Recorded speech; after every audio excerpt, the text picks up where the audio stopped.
I don't know. I hate this question. It's like, what is EOD? I hate that question.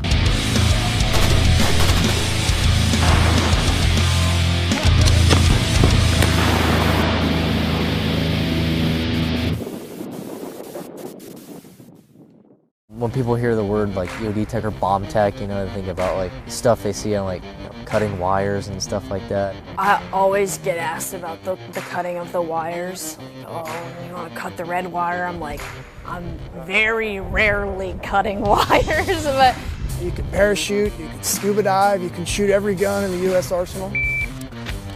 We shoot, we jump, we dive. And I don't know. It sounds funny, but I think when you're faced with an explosive hazard or something inherently dangerous, we're the people that you can call. So Navy EOD, we deal with getting people from point A to point B in a safe manner, dealing with any explosive hazard. So you have surface, which goes into a lot of your IED type problems. You have the diving mission set, anything water-based, mine countermeasures. We're versed in chem and bio, hazards, your nuclear hazards, not to mention we're capable of jumping, shooting, maneuvering, that kind of thing as well. Lots of robot training, and then at some point you can't get a robot in there. You're gonna have to actually walk in there with your feet. Proficient at demolition, which is very important. Proficient at shooting. Hold that one, I'd say, up there as well. Must be able to, be a good diver and then attack whatever mission set comes. So, and then if you throw all these things together, it becomes what EOD is. It's not just one thing; it's all of it. The mobile unit is kind of the heart and soul of it. Your mobile unit, they're going to have the platoons that actually push out to do the work. So our mobile unit, and every mobile unit has a different breakdown of different platoons with different specialties. We have these 8-man platoons. We'll go off and we'll do our specific mission sets, and there's about 12 platoons at each mobile unit that will comprise an EOD mobile unit. So generally, all the teams are going to have roughly the same training, and then you're going to go into your mission-specific stuff. We are set up to do an 18-month workup and a 6-month deployment, and you're training pretty much for that entire time. Typical day, you might come into work, and I guess it depends on the day. Shoot. A typical week is structured where at least 3 days are dedicated to training pretty hard on one of these mission sets. I like shooting, so naturally anytime we go shooting, it's great.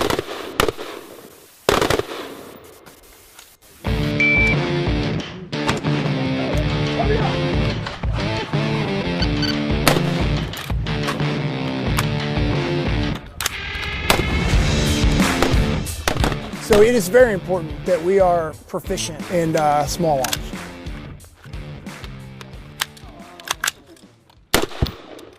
Seven, 8, 3. So the number one thing, we are a combat support unit. So we support units like Special Forces, the Frogs, Rangers. If you can't be safe with a weapon, you can't be competent with a weapon, you cannot support those units. So at a bare minimum, you have to be able to flow competently and safely with any weapon system that you might have to hold.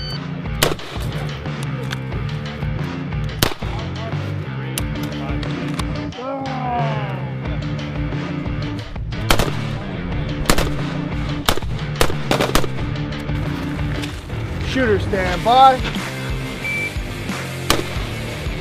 1.14.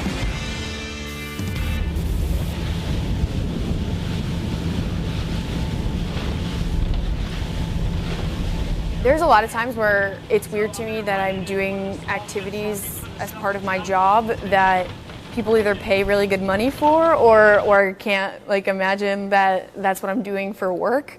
Things like jumping and diving and not sitting in an office all day. That's every week it's a new mission set and you're focusing on something new, so it doesn't really give you time to get bored.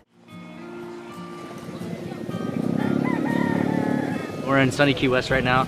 Our platoon came down here to get our deep dives that we'll need for our OFRP. So yeah, it's a good time to get good training because we can't get this depth or clarity in Virginia Beach. So this is a good little getaway from there and get some good diving and good weather. It is fun. I mean, there's always a lot of work with diving, especially the pre and post. It's a lot of work, but you do all this work and then you actually hit some good depth and good dives, and the places we're going actually have some pretty cool spots to see. So yeah, I'd say it's worth it. All right, Dan, let's do it. I enjoy it. I like to dive. I'd say it's probably split 50-50. Yeah. A lot of guys that were in the Navy, but they'd rather be on land. Yeah, I think most of my team gets pretty sick, including me. Both rocks, I'm ready to puke. But yeah, it's just the name of the game. I don't know. I've always been this way my whole life, so yeah, super easy to get seasickness. Miracle cure for seasickness, ginger bits.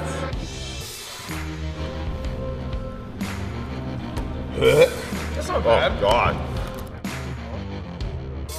Yeah, so I think the big thing that distinguishes us from Army and Air Force and Marine Corps EODs is the fact that we're a premier maritime EOD force.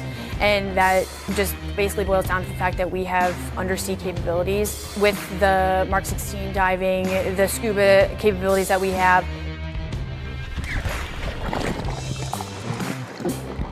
Again, that's very broad for some of the more specific things and operations that we can do underwater. But like I mentioned before, we're more just facilitators for that freedom of maneuver, and we have the capability of taking that undersea. I mean, our major threats are going to be any mine that any ship could possibly come across them, because the damage of that could be catastrophic.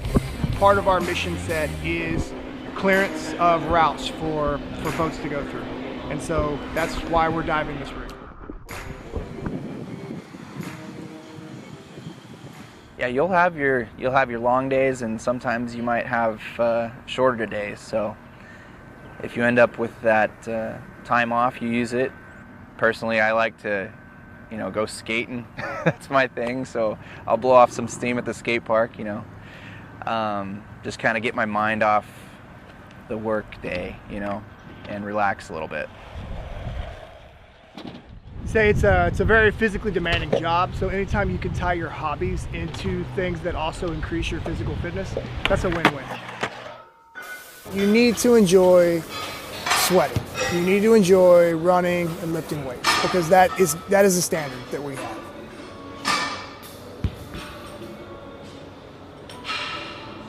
You got to be a good runner, you got to be a good swimmer, and you got to be strong. I think it's one of the most important things.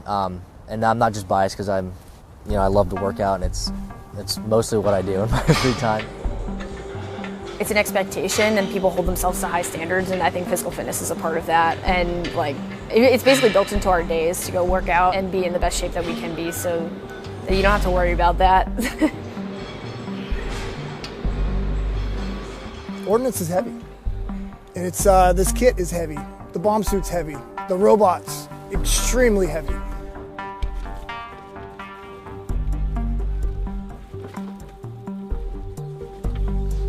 Oh yeah, that bomb suit is insane. I don't put that in there, but you need some physical stamina to be in that thing. It's gonna get hot, it's gonna get annoying, it's gonna get heavy real quick. So you need to be able to have that strength and longevity. To the forefoot, right? These guys on the front side are taking over. Remember we talked about your panic button. So what's everybody's panic button for you? It's shifting my weight forward. And then when you come up, right, those hips aren't going to get all the way through because it's such a quad dominant exercise. So don't go as low. The reform is fine. So the Strike program is a brand new program that they've introduced to the EOD community, and it basically focuses on teaching us physical fitness in a healthy, productive way, so we're not injuring ourselves. Not only do we have great facilities to work out in, but we also have strength coaches that are teaching us the appropriate way to lift, to work out, to train our bodies. We have physical therapists and athletic trainers that are basically at our whim to just make us better and fix what's broken and help us continue our job. This is a great program for dudes to walk in, get fixed, get help, and then be ready for the next chapter. So yeah, it's been a really good program so far. I'm happy with it. For the old guys, it'll get us back in the fight, and for the young guys, it's going to keep them in the fight a lot longer.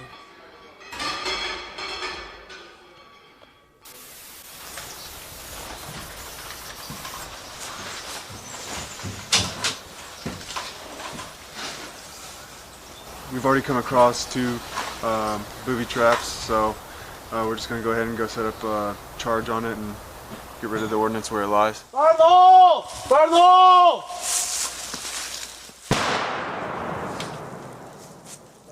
When I started the pipeline, I was going through EOD school. There was a senior chief that told me having a platoon is like getting the keys to a Ferrari.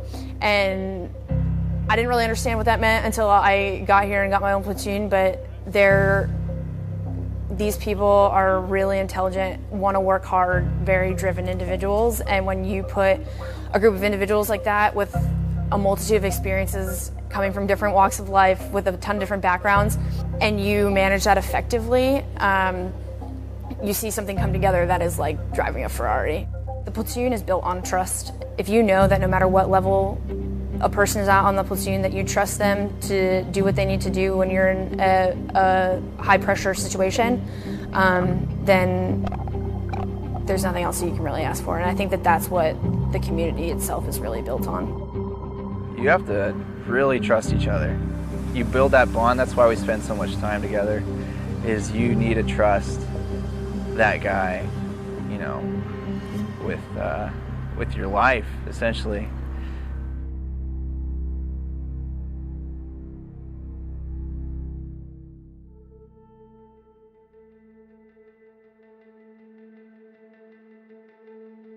One of the mottos of the community is you'll never die twice, because we're not going to forget. And the community does a great job of remembering those we've lost. And even as like new guys like myself come up and come through the pipeline, we know everyone that has passed away from the Navy EOD. And I think that that's really important, and we understand the gravity of it. So it's not working right now? The arm was doing the same.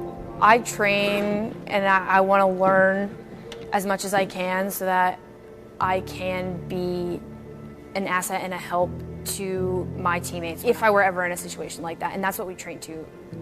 And I think that that's what, when you train that way and again have that trust with the people that you're standing next to, like that ultimately becomes instinctual when you need to be in a situation like that. Everything that we do out here, there's a lesson behind it, and those lessons were learned in blood. So if you don't take this serious and nobody catches the fact that you're not prepared and you make it out the door, you're putting your life and the people who you're supposed to be protecting's life in danger. When you have really high stress jobs, really high risk jobs, you generally pick that job. You volunteered. I can't think of a single example of a high risk job that you can't just walk away from at any time, including this one. Even myself, if I wanted to today, I could drop this body armor, rip the badge off my chest and walk away.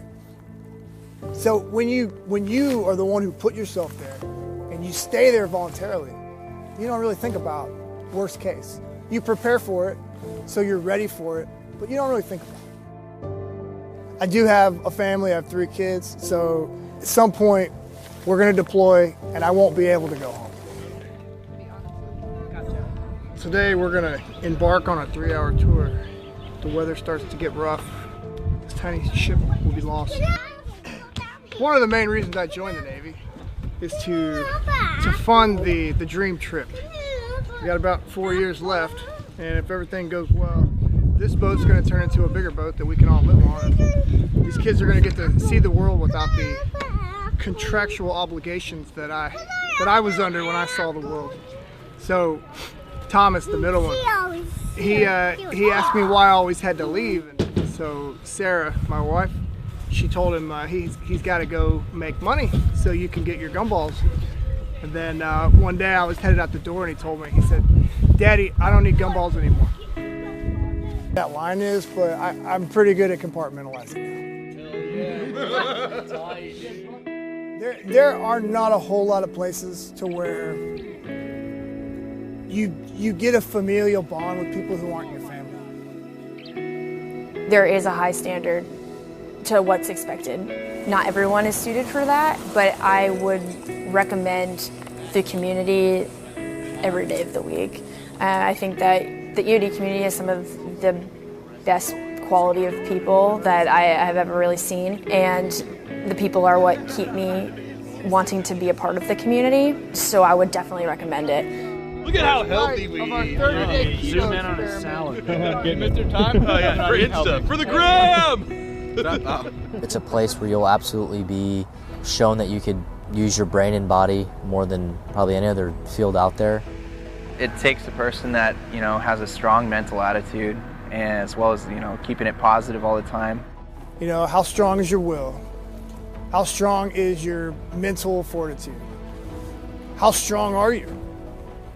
And do you want to be stronger? Do you want to strive for that every day? If it happens to be in your cards and you survive the selection process, then you know, you got a pretty cool job waiting for you. Just knowing the people that have come before me in this community that have done amazing things, and knowing the sacrifices that they have made and the things that they have done, and I think that's why I can take a step back and just be like, this badge means something.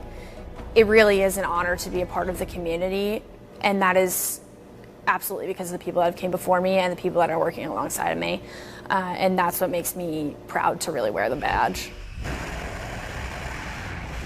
I was leaving the jump zone yesterday, and I was just like, you know, it's really cool that like on a Thursday I was jumping out of planes, and